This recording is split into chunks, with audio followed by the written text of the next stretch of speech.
بھائیو، قرآن پاک میں دو ایسے مقامات ہیں جہاں پر قرآن پاک کے اندر عمرہ کی تو نہیں لیکن حج کی فرضیت اور عمرہ کی اہمیت کا ذکر آیا ہے.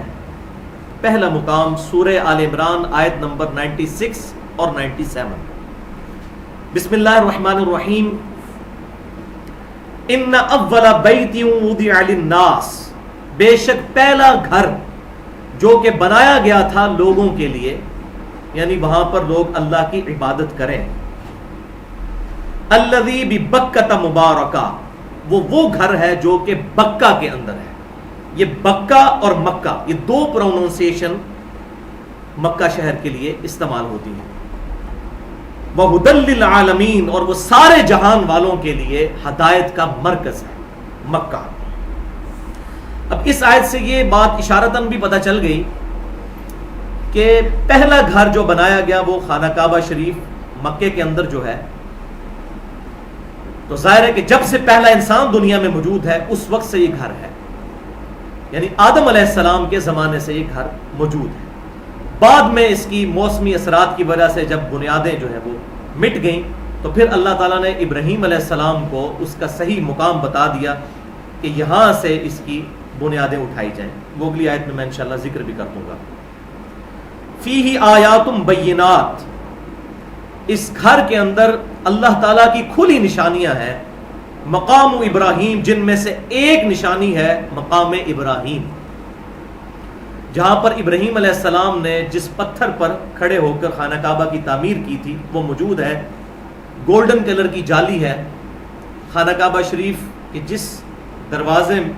جس دیوار کے اندر دروازہ ہے اسی والی سائڈ پہ سامنے وہ موجود ہے. وہ انشاءاللہ میں نقشے سے بھی بتا دوں گا. وَمَنْ دَخَلَهُ كَانَ آمِنًا، جو کوئی بھی اس گھر میں داخل ہو گیا وہ امن پا گیا. اب آ رہی ہے حج کی فرضیت اسی مثال.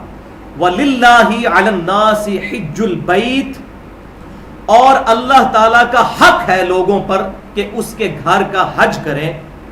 مَنِ اسْتَطَاعَ إِلَيْهِ سَبِيلًا، ہر اس شخص پر جو کہ استطاعت رکھتا ہے اس گھر تک پہنچنے کی، اس پر اللہ کا حق ہے کہ وہ حج کرے.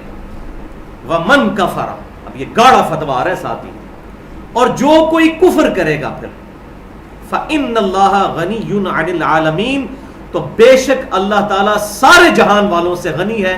اس کو کسی کی کوئی پرواہ نہیں کہ وہ حج کرے یا نہ کرے، اللہ تعالیٰ کو کوئی فرق نہیں پڑتا. ہاں لیکن اس میں اشارہ کر دیا وَمَنْ كَفَرَ، جس نے انکار کر دیا، وَلِعَوْذُ بِاللَّهِ تَعَالَى. اسی کانٹیکسٹ میں ایک مشہور حدیث ہے لیکن وہ اصول محدثین پر ضعیف ہے. جامعہ ترمذی میں انٹرنیشنل نمبرنگ کے مطابق 812 نمبر حدیث ہے، اور خود امام ترمذی نے اس حدیث کو نقل کر کے کہا کہ یہ حدیث ضعیف ہے. حدیث کے الفاظ یہ ہے کہ جو شخص استطاعت کے باوجود حج نہ کرے تو اس سے کوئی فرق ہی نہیں پڑتا چاہے وہ یہودی ہو کر مرے چاہے وہ نصرانی ہو کر. لیکن یہ روایت ضعیف ہے. اس سے زیادہ سخت تو یہ آیت ہے جو میں نے پڑھ دی، وَمَنْ كَفَرَ فَإِنَّ اللَّهَ غَنِيٌّ عَنِ الْعَالَمِينَ، تو جو کوئی کفر کرے گا تو اللہ تعالیٰ بے پرواہ ہے سارے جہان والوں سے. اسی حدیث کا ایک طرق سنن دارمی میں موجود ہے انٹرنیشنل نمبرنگ کے مطابق 1792، وہ بھی حدیث ضعیف ہے. ترمذی والی روایت میں سکم یہ ہے کہ وہاں پر حارث نام کا ایک راوی ہے جو ضعیف ہے، اور دوسرا راوی ہے حلال بن عبداللہ، وہ مجہول ہے. اور سنن دارمی والے ترک میں لیس بن ابی سلیم یہ مشہور ضعیف راوی ہے، اور دوسرا اس کے اندر سکم یہ ہے کہ شریک القاضی جو ہے وہ مدلس ہیں اور ان سے روایت کر رہے ہیں.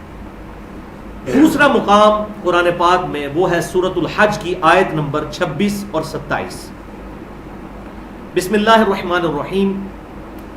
وَإِذْ بَوَّأْنَا لِإِبْرَاهِيمَ، اور جب ہم نے مقرر کر دی ابراہیم علیہ السلام کے لیے مکان البیت، اس خانہ کعبہ کی بنیادیں جو کہ آدم علیہ السلام نے بنایا اور بعد میں پھر وہ اس کی بنیادیں مٹ چکی تھیں موسمی اثرات کی وجہ سے.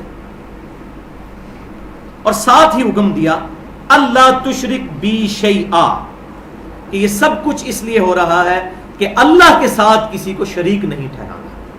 شرک is the most sensitive issue in the sight of Allah. Allah کے حضور سب سے زیادہ حساس معاملہ ہے شرک کا.